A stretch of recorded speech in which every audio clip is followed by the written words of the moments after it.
Panguva ino maWar veterans azopinda busy manje. Tinoona chokwadi chavari kuda vachitaura chinogona kuzovaparira.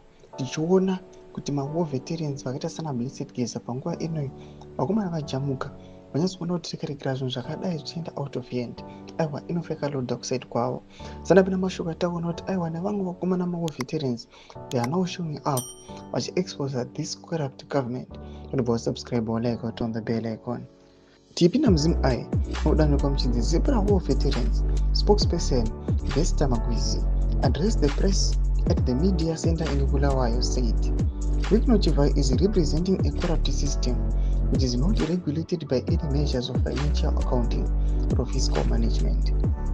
Unfortunately, I don't know which banks he uses, but it seems he's given leeway from the political leadership of the country. It is a fact. The businessman is a fat businessman. Chivhayo is a briefcase business person. When he is given the tender to put power in Uganda, he squandered the money. Where else is he being given, security so that it is the continuous? We are not going to talk about a nanny entity like him because he is of no consequence in the country, but except that he is being used as a tool of a system that is corrupt. Dr. Jimfa Muswere is our child.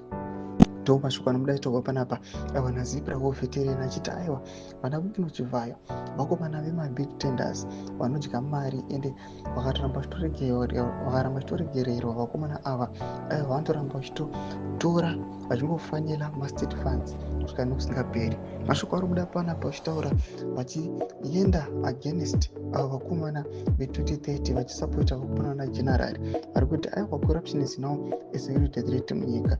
Todze mafunguro enyu muri kudii pamusoro pechitiko ichi? Nayo comment section medu. Subscribe or like, turn on the bell icon.